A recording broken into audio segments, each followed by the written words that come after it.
Are you thinking of buying a new construction home in the next 6 to 12 months or maybe in 2026?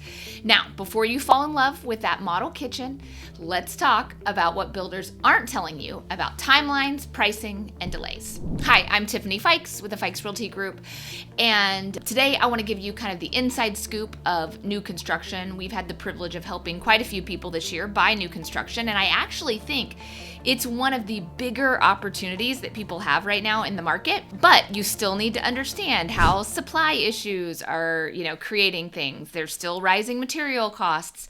And so I've got 3 key points that you as a buyer need to know before you buy or go in on a contract on new construction.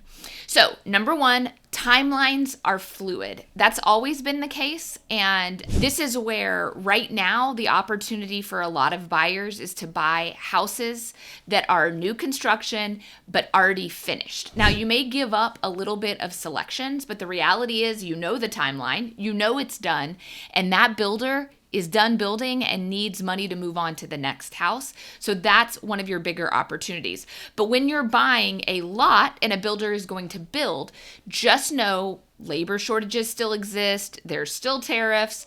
They may say it's 6 to 9 months and it may be longer.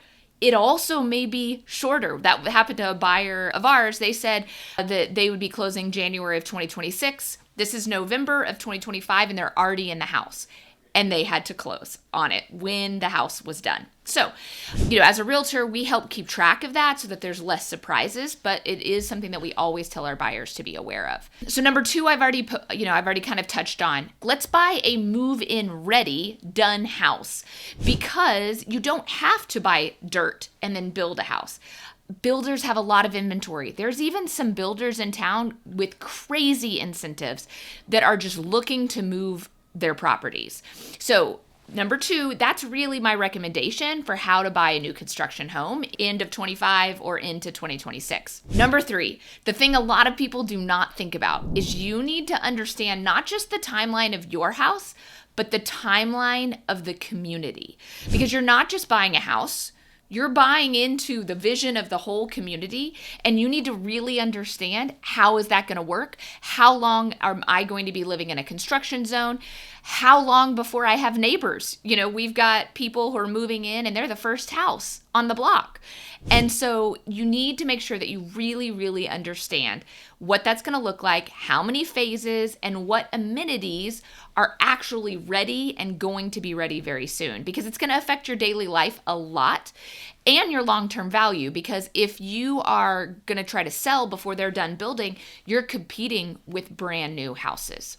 So buying a new home in the end of 25 or into 26 is actually still an incredible opportunity, but only if you are informed and advised well, because delays are common, pricing is shifting constantly, and every builder is different. And that's why having the right agent at your side can make all the difference in making it a smooth transaction. Have a great week.